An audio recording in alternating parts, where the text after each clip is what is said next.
berkuasa di Baghdad, sekarang ibu kota Irak. Kekhalifahan ini berkembang pesat dan menjadikan dunia Islam sebagai pusat pengetahuan dunia. Kekhalifahan ini berkuasa setelah merebutnya dari Bani Umayyah dan menundukkan semua wilayahnya kecuali Andalusia. Bani Abbasiyah dirujuk kepada keturunan dari paman Nabi Muhammad yang termuda, yaitu Abbas bin Abdul Muthalib 566 dan 652. Oleh karena itu, mereka juga termasuk ke dalam Bani Hashim. Berkuasa mulai tahun 750 dan memindahkan ibu kota dari Damaskus ke Baghdad.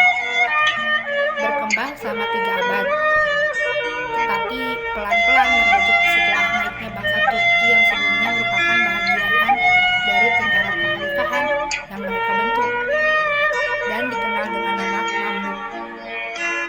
Selama 150 tahun mengambil kekuasaan memintas Iran, kekhalifahan dipaksa untuk menyerahkan kekuasaan kepada dinasti-dinasti setempat yang sering disebut Amir atau Sultan, menyerahkan Andalusia kepada keturunan Bani Umayyah yang melarikan diri Maghrib dan Afrika kepada Aghlabiyah dan Fatimiyah. Kejatuhan totalnya pada tahun 1258 disebabkan serangan bangsa Mongol yang dipimpin dilakukan yang menghancurkan Baghdad dan tak menyisakan sedikit pun dari pengetahuan yang dihimpun di perpustakaan Baghdad. Pada awalnya, Muhammad bin Ali Cicit dari Abbas menjalankan kampanye untuk mengembalikan kekuasaan pemerintah kepada keluarga Bani Hashim di Parsi pada masa pemerintahan Khalifah Umar bin Abdul Aziz. Selanjutnya, pada masa pemerintahan Khalifah Marwan, pertentangan ini semakin memuncak dan akhirnya pada tahun 750 Abu al-Abbas al-Asafah berhasil membentukkan daulah dan kemudian dilantik sebagai khalifah. Bani Abbasiyah berhasil memegang kekuasaan kekhalifahan selama 5 abad, mengkonsolidasikan kembali kepemimpinan gaya Islam dan menyuburkan ilmu pengetahuan dan pengembangan budaya Timur Tengah. Tetapi pada tahun 940 kekuatan kekhalifahan menyusut ketika orang-orang non-Arab, khususnya orang Turki dan kemudian diikuti oleh Mamluk di Mesir pada pertengahan abad ke-13, mulai mendapatkan pengaruh dan mulai memisahkan diri dari kekhalifahan. Meskipun begitu, kekhalifahan tetap bertahan sebagai simbol yang menyatukan umat Islam. Pada masa pemerintahannya, Bani Abbasiyah mengklaim bahwa dinasti mereka tak dapat disaingi. Namun kemudian Said bin Husain, seorang muslim Syiah dari dinasti Fatimiyah, mengaku dari keturunan anak perempuannya Nabi Muhammad, mengklaim dirinya sebagai khalifah pada tahun 909, sehingga timbul kekuasaan ganda di daerah Afrika Utara. Pada awalnya ia hanya menguasai Maroko, Aljazair, Tunisia, dan Libya.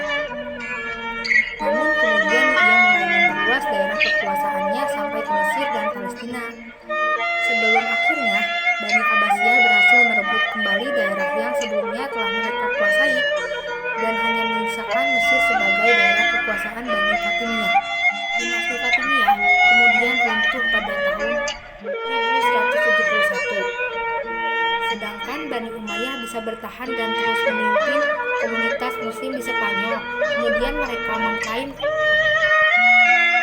kembali gelar khalifah pada tahun 929 sampai akhirnya dijatuhkan kembali pada tahun 1031. Kekhalifahan Abbasiyah merupakan kelanjutan dari kekhalifahan sebelumnya, yakni Bani Umayyah, di mana pendiri dari kekhalifahan ini adalah Abu al-Safah ibnu Muhammad ibnu Ali ibnu Abdullah ibnu al-Abbas rahimahullah. Pola pemerintahan yang diterapkan oleh Daulah Abbasiyah berbeda-beda sesuai dengan perubahan politik, sosial, dan budaya. Kekuasaannya berlangsung dalam rentang waktu yang panjang, di tahun 132 Hijriah, 750 Masehi sampai 656 Hijriah, 1258 Masehi. Pada periode pertama pemerintahan Bani Abbas mencapai masa kemasannya secara politis. Para khalifah betul-betul tokoh yang kuat dan merupakan pusat kekuasaan politik dan agama sekaligus. Di sisi lain, kemakmuran masyarakat mencapai tingkat tertinggi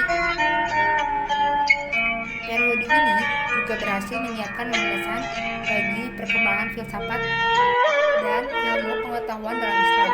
Namun setelah periode ini berakhir, pemerintahan Bani Abbas mulai menurun dalam bidang politik meskipun filsafat dan ilmu pengetahuan terus berkembang. Masa pemerintahan Abu al-Abbas, pendiri dinasti ini sangat singkat, yaitu dari tahun 750 dan 754 Masehi.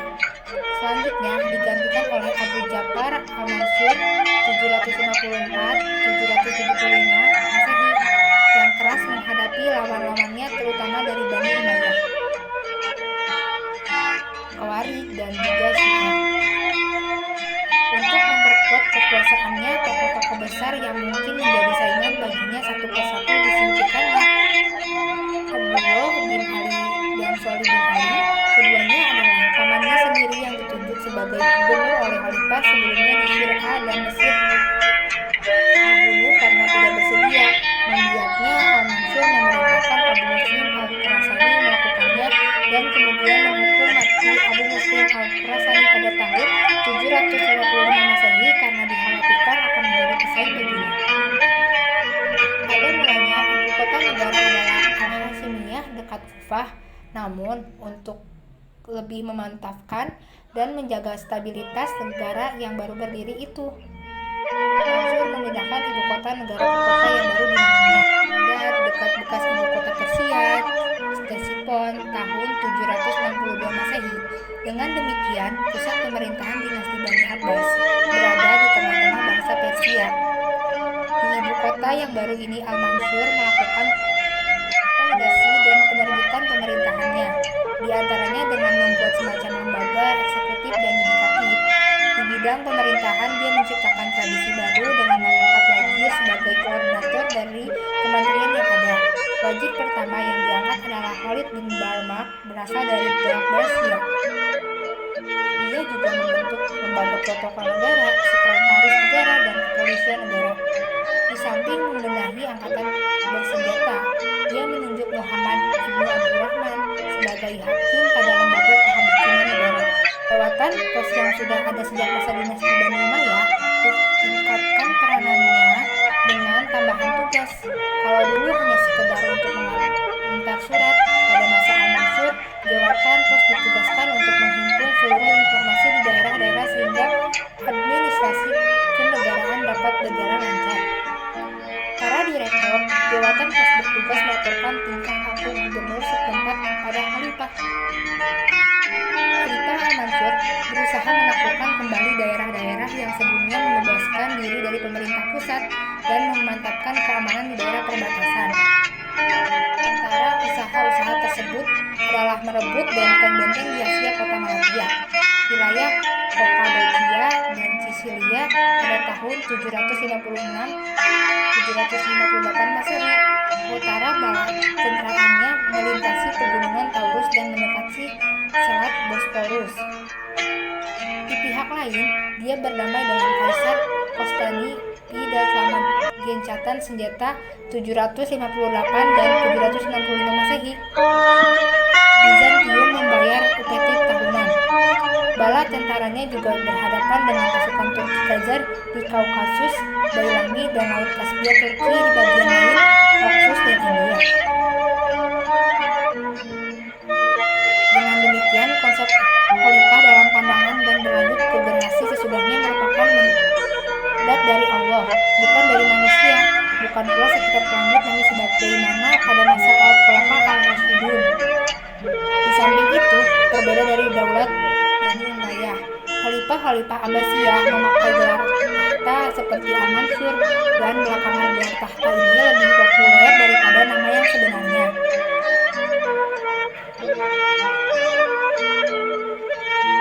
Popularitas Daulah Abbasiyah mencapai puncaknya pada zaman Khalifah Harun ar-Rasyid rahimahullah 786-809 Masehi dan putranya Al-Ma'mun 713 dan 873 Masehi. Kekayaan negara banyak dimanfaatkan Harun ar-Rasyid untuk keperluan sosial dan mendirikan rumah sakit, lembaga pendidikan dokter, farmasi. Pada masanya sudah terdapat paling tidak sekitar 800 orang dokter. Di samping itu, pemandian-pemandian umum juga dibangun. Kesejahteraan, sosial, kesehatan, pendidikan, ilmu pengetahuan, dan kebudayaan, serta kesusastraan berada pada zaman kekuasaannya. Pada masa inilah negara Islam menempatkan dirinya sebagai negara terkuat dan tertandingi.